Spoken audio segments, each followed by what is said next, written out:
The next lecturer is Professor Liat Lerner-Geva. She is a board certificate physician in epidemiology and public health with special emphasis on reproductive epidemiology. Liat is a director of the Women and Children's Health Research Unit at the Gertner Institute for Epidemiology and Health Policy Research, and a full professor at the School of Public Health, Sackler Faculty of Medicine at Tel Aviv University. Professor Lerner-Geva will talk about health and development of children born following assisted reproductive technology treatments.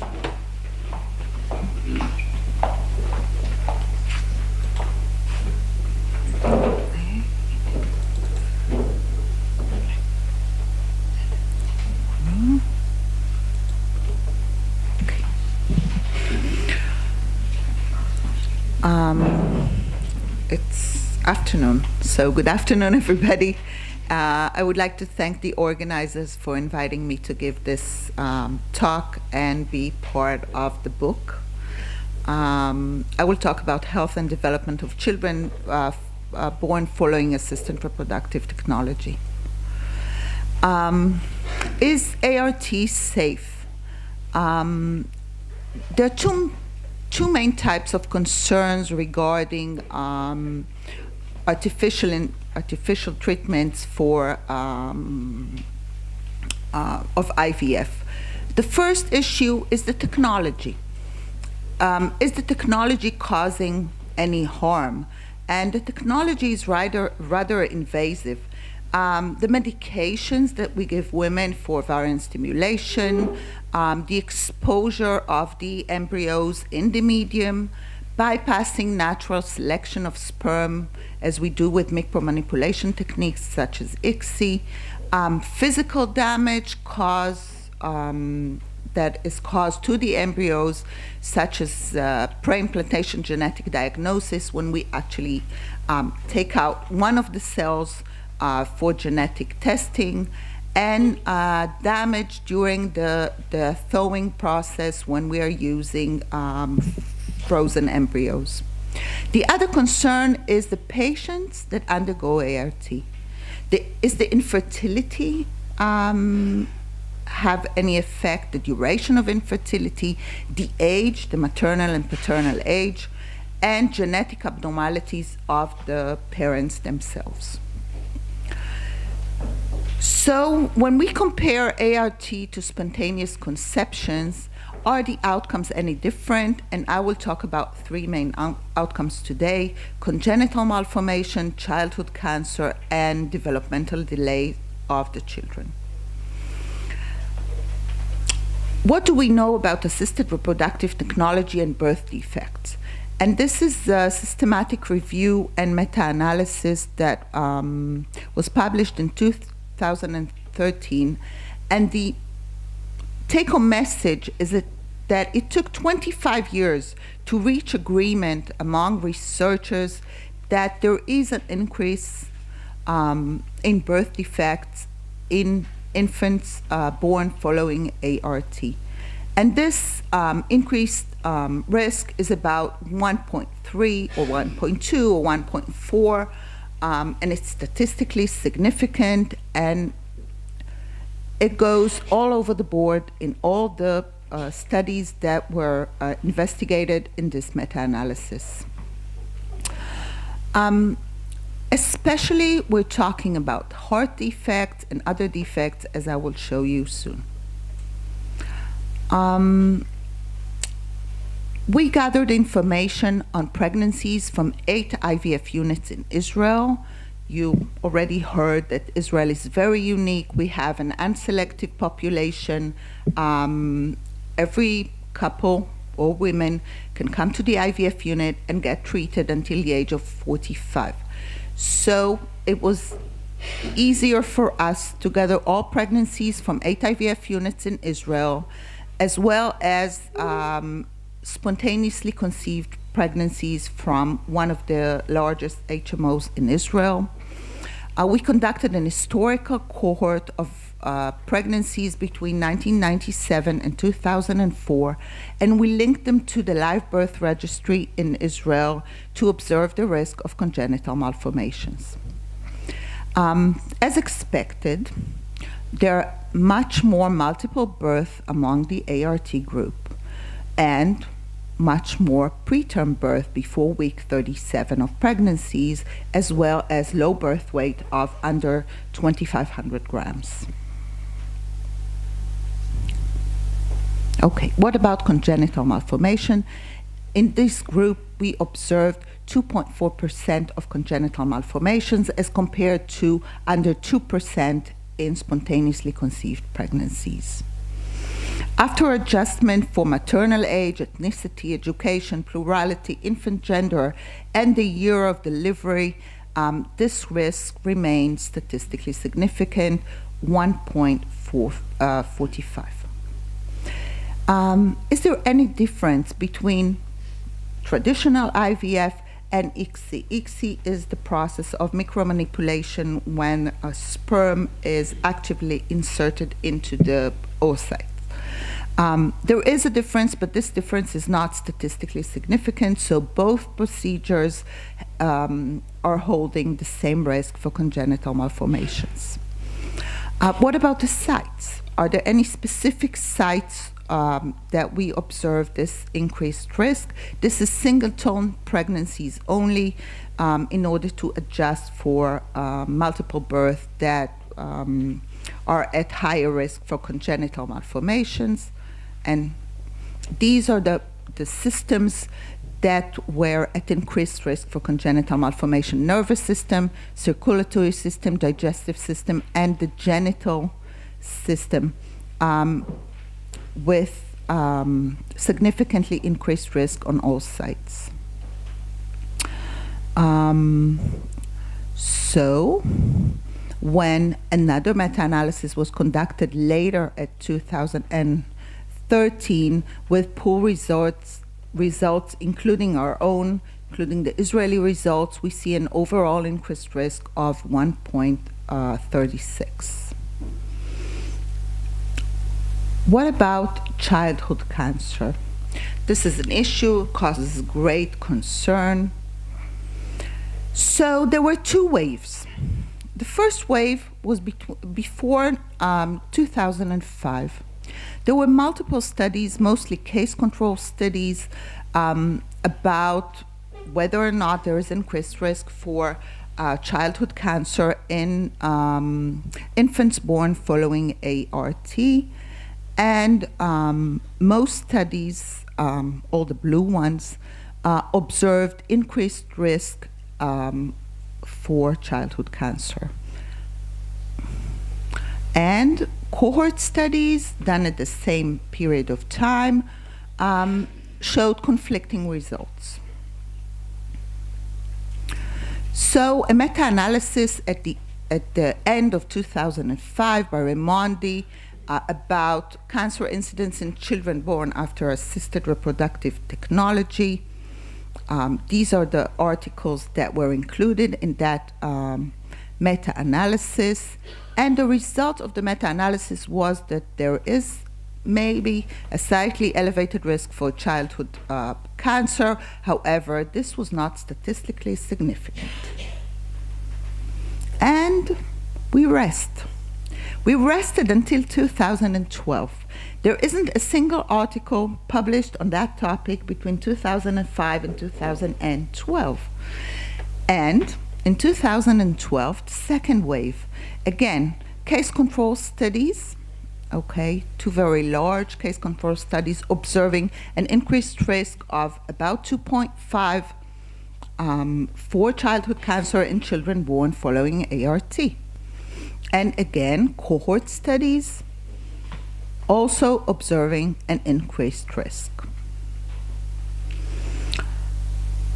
In 2013, a systematic meta-analysis that included all those studies and was published in the Fertility Sterility Journal observed an overall risk of 1.4 for childhood cancer, and the main sites for cancer were hematological cancers, brain tumors, and retinoblastomas, which is tumors of the eye.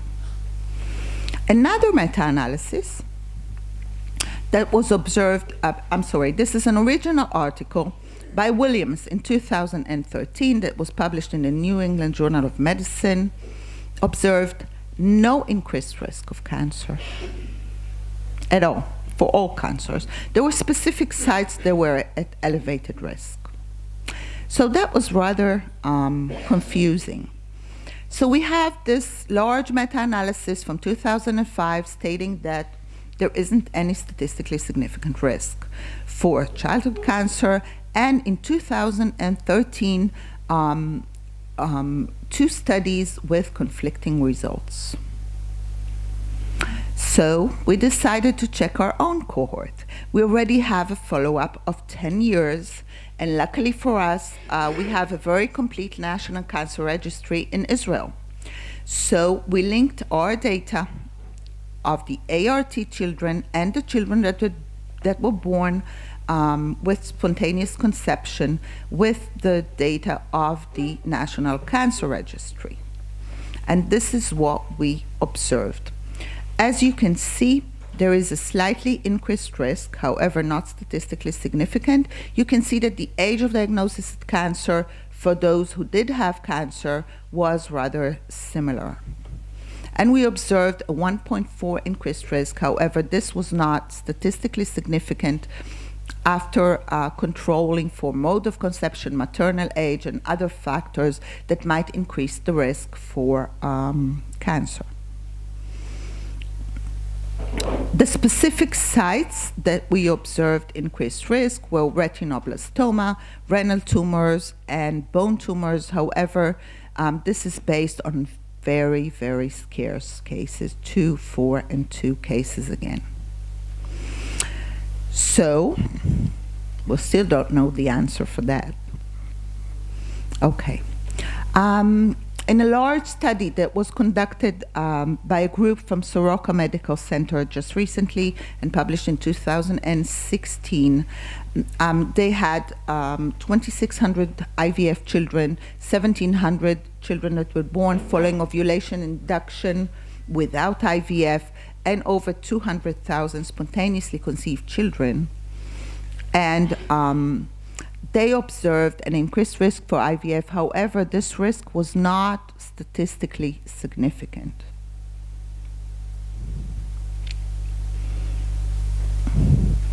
So, what is our conclusion? The conclusion is study results are still controversial. Childhood cancer is a very, very rare disease, luckily for us.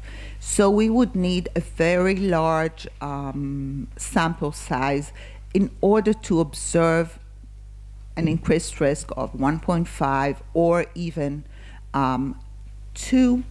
Luckily for us, in the last 3 years, we managed to establish an Ivf National Registry, and we have full cooperation of all the 25 IVF units in Israel in reporting every single cycle to this registry. And I hope that in the next 2 or 3 years, we will have a definite answer for that question, whether or not IVF increases the risk for childhood cancer. Last but not least, I would like to talk about developmental delay. This is very worrisome, especially for the parents. They had a child, they want this child to be healthy as possible, and developmental delays are subject for different interpretation. So in this review that was titled, I Was Born Following ART, How Will I Get On at School, which is a very important question, they reviewed the literature with regards to the outcome of children that were born following IVF or ICSI or naturally conceived, and they found no differences in development and in cognitive function between these children and and children that were born spontaneously. There was minimal effect in birth weight, gestational age, socioeconomic status, and parental education levels that actually affected the outcome at school. ADHD, okay, attention deficit hyperactivity disorders. These are the studies, not very many of them.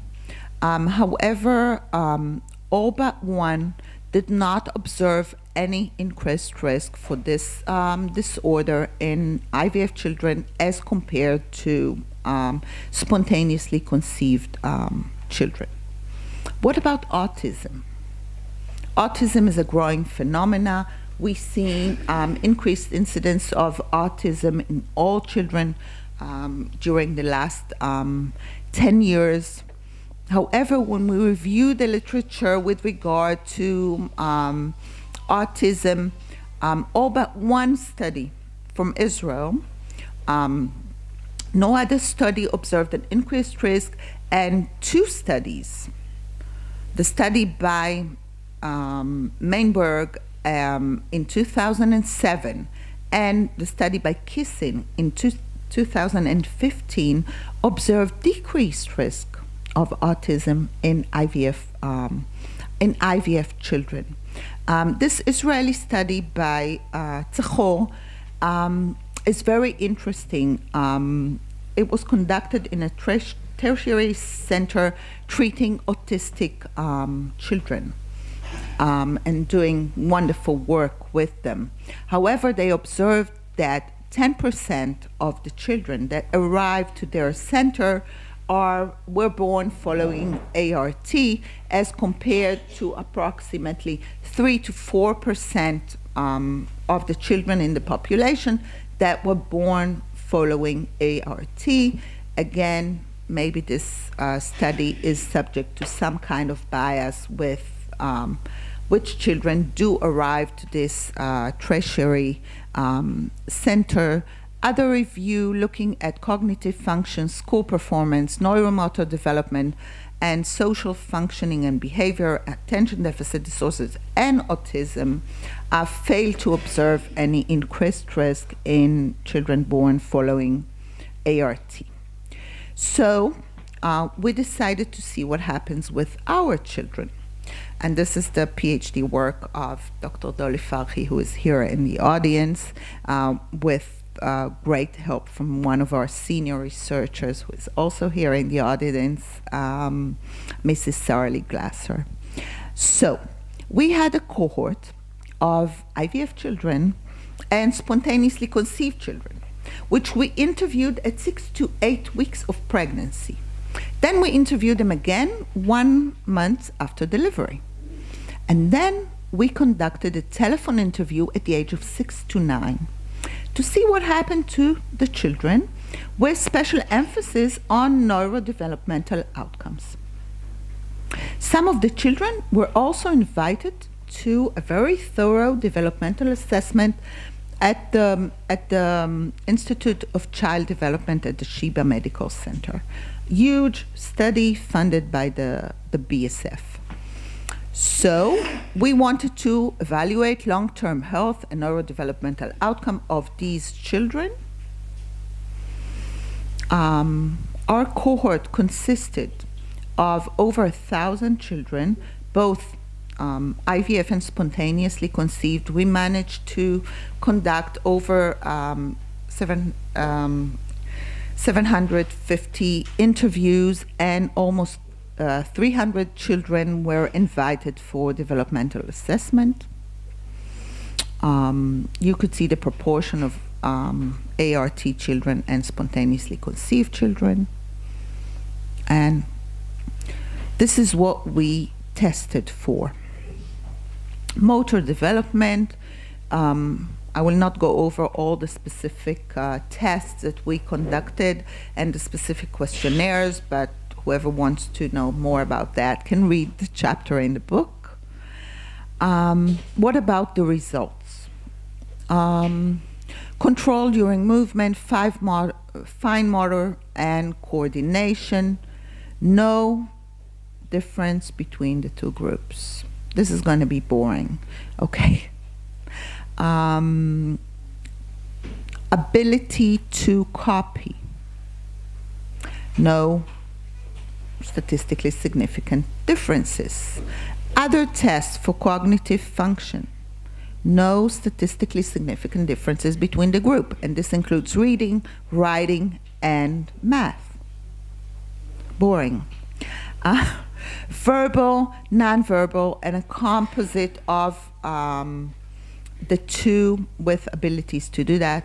No differences between the groups. Math, again, a different way to assess mathematical abilities, no difference.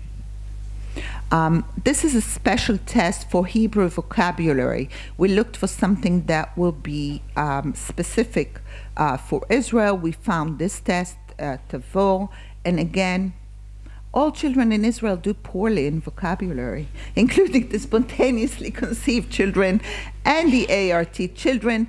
This is below the mean score, and again, the differences are not statistically significant. What about ADHD? Okay, we used the CSI-4 Child Symptoms Inventory and developmental assessment by TEACH. Again, no differences. All types of ADHD, specific types of ADHD, and no significant differences between the children. And autism. Autism is very disturbing because nobody wants to increase the risk for autism, although I showed you the literature and there is no increased risk for autism in most studies, all except one actually. But we did want to assess autistic spectrum disorders. And when we interviewed the parents, we observed one case of autistic spectrum disorder in the spontaneously conceived groups and 5 cases in the ART group. We invited them again, and some of them didn't even know. So these traits were very minor.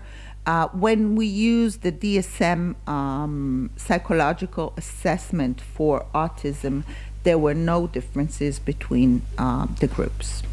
So comparison of these two groups, the ART children and the spontaneously conceived children, actually revealed no significant differences in any of the major parameters as I showed you.